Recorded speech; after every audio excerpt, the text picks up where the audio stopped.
Hi, friends. So I have some questions for you today.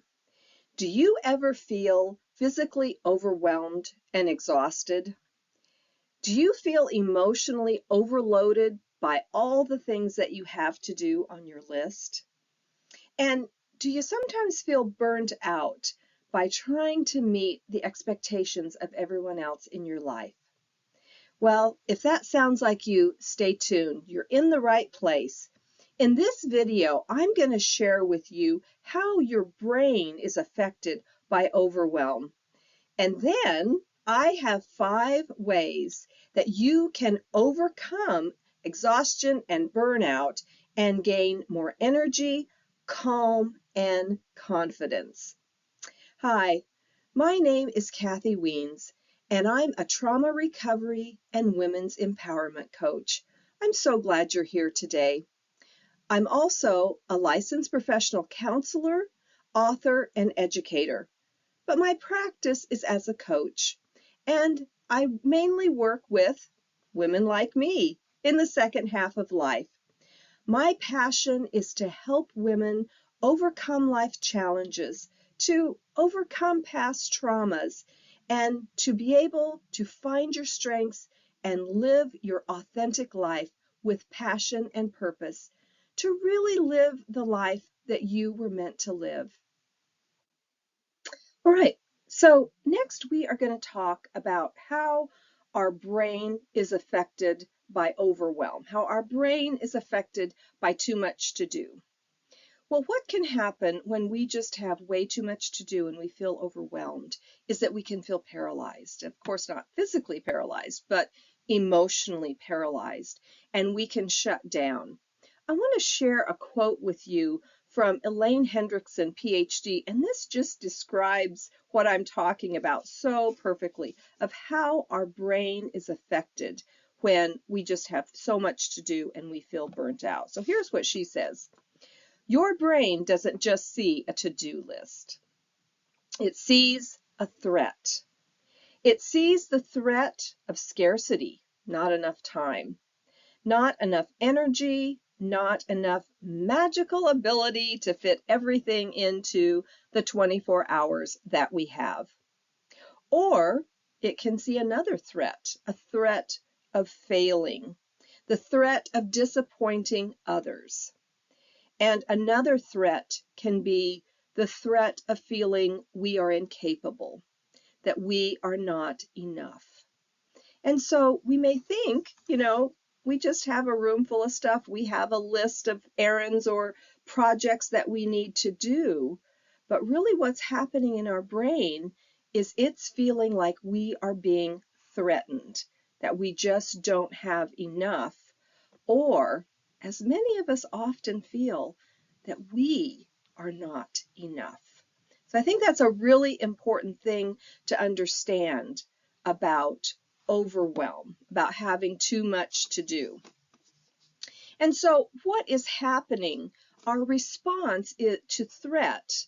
So when there's a threat of any kind, we have these trauma responses, and you may have heard of them. I talk about them in a lot of other videos, but they are the fight, flight, freeze, and fawn. And the way that we often deal with overwhelm, we are paralyzed, and that is the freeze response. And the freeze response is we are protecting ourselves by just shutting down. When we're dealing with overwhelm, there's just way too much to do. And so our brain shuts down. Our emotional self, our emotions kind of shut down, and we say, I can't do anything. So how often does that happen to you?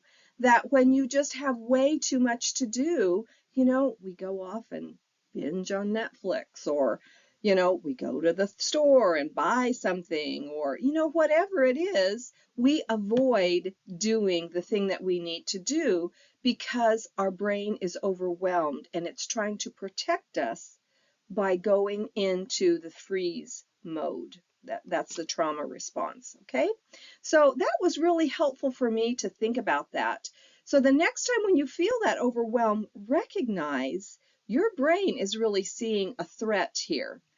a threat of scarcity, and a threat that we are not enough. Those are very typical things for women.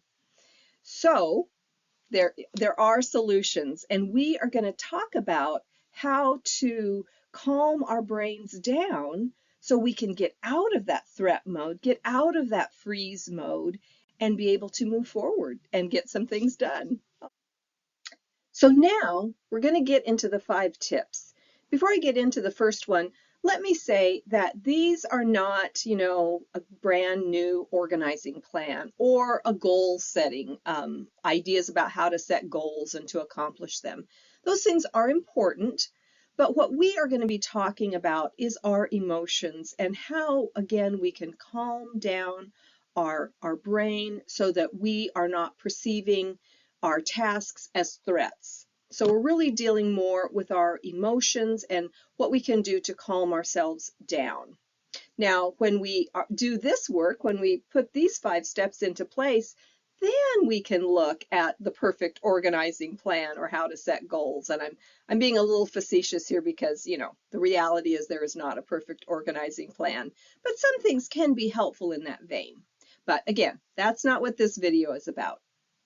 So the first step that we need to do when we feel overwhelmed, when our brain perceives our overwhelm, our to-do list, our, whatever it is that we have to do, when it perceives that as a threat, we need to just pause, always the pause, and to acknowledge what we are feeling, to acknowledge that we are feeling overwhelmed.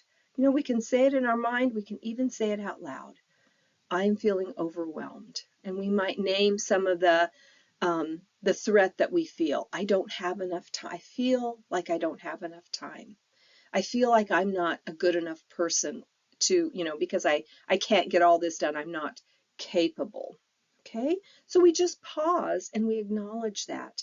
And the way that helps our brain is that we are putting some space between who we are and that emotion that we're having. It helps us recognize that we are not the emotion, that really it's not that we are not good enough, that we don't have enough, but these are simply things that we are feeling. It's not who we are, but it's what we are feeling. And so that can really help our brain to calm down. And so that's the first step. The first tip is to just acknowledge what you're feeling and put some space between yourself and that feeling. Okay, so the next step is deep breathing. So first we pause and we acknowledge what we're feeling, and then we pause again and we take some deep breaths. So just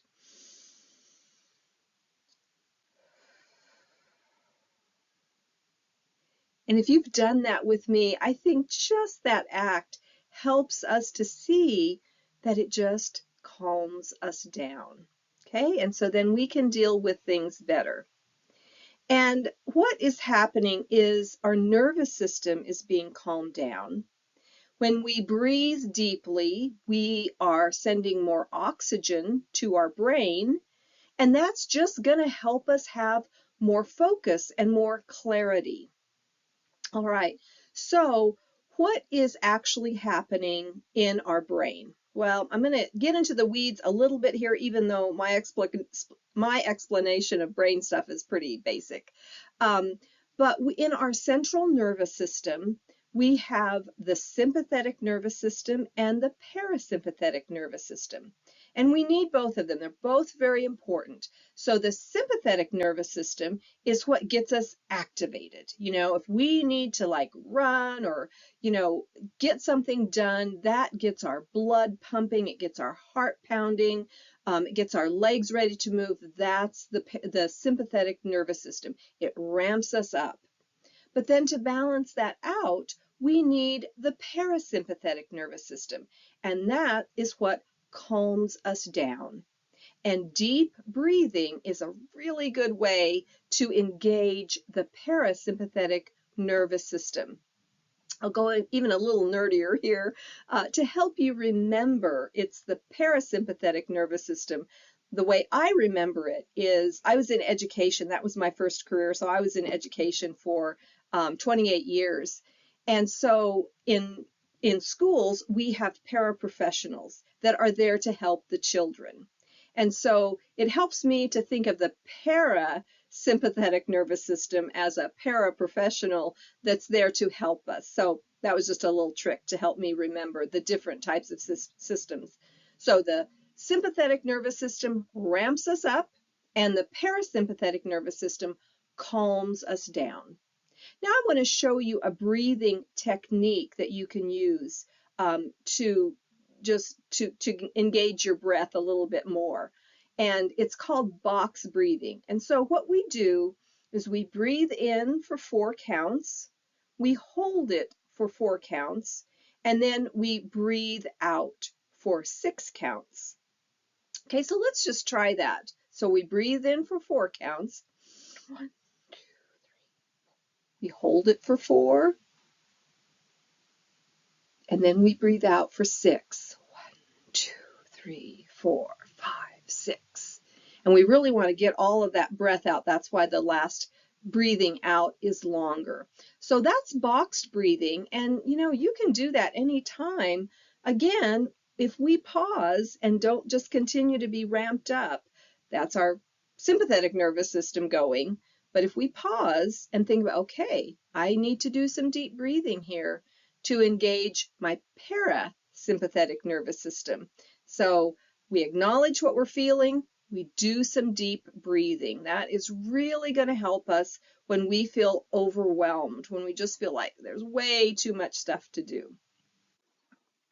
All right, so the third tip or way to deal with overwhelm is what we call grounding. Now, again, this is something that's going to help our brain when our brain feels a threat. It will ramp up that sympathetic nervous system to get us to either fight or flight or freeze. And what we want to do, again, like I said earlier, is we want to engage our parasympathetic nervous system to calm ourselves down so we can think more clearly, so we can have more focus. And so what grounding is it's just bringing our thoughts back to the present moment. When we're overwhelmed, we're just kind of in a flurry of emotions and feelings and frustrations, and we want to bring ourselves back to the present moment. So there's a really simple technique with grounding, and it deals with 5, 4, 3, 2, 1. And the first one, so we want to, with grounding, we want to pull ourselves back to the present moment, and that can be recognizing where we are at right now, to get ourselves out of all of these overwhelming thoughts and to bring us back to where we are actually at in this moment. So the 5, 4, 3, 2, 1 is to look around, so use your 5 senses and look around the room that you're in and to count out 5 things that you can see, your visual sense, okay? And then with 4 is 4 things that you can touch. And one of the really good things to do when you're trying to ground yourself with touch, with the tactile, is if you have a drink, and maybe it's a hot drink or a cold drink, but you can feel that heat or that cool can really help you, ground yourself in the present moment. But 4 things that you can feel. And then we want to think about 3 things that we can hear, our sense of hearing. That helps us recognize, okay, I am hearing these things in this room that I'm in this present moment. And then we want to think about 2 things that we can smell. What are you smelling in this present moment? It gets us out of being so wrapped up in our thoughts and our emotions, our overwhelm, to bring us back into the present moment. So what can we smell? And then if there's anything, what are we tasting? Is there a taste in our mouth? Is there something that we can taste to recognize, okay, I'm here in this present moment? But that's what grounding is, and that's what it helps us to do. So grounding pulls us away from those overwhelming thoughts because it brings us back into the here and now. And it's only in the here and now that we can control things. It's really difficult for us to focus and to gain clarity when we're just all wrapped up in these overwhelming feelings. So grounding is another good way to help us deal with the overwhelm. All right, so the fourth technique for how to overcome overwhelm, that sounds a little funny, but anyway, that's the way it um, is to break it down into small, manageable tasks. Now, this may be a little bit of an organizing tip, but it's very useful, very helpful. When we are overwhelmed, we kind of just see everything all at once.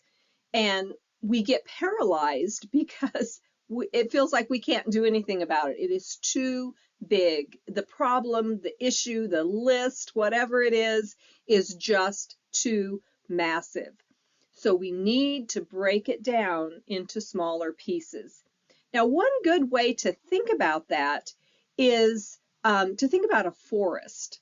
So in a forest, if we only, we can see all of the trees at once, or we can look at each individual tree.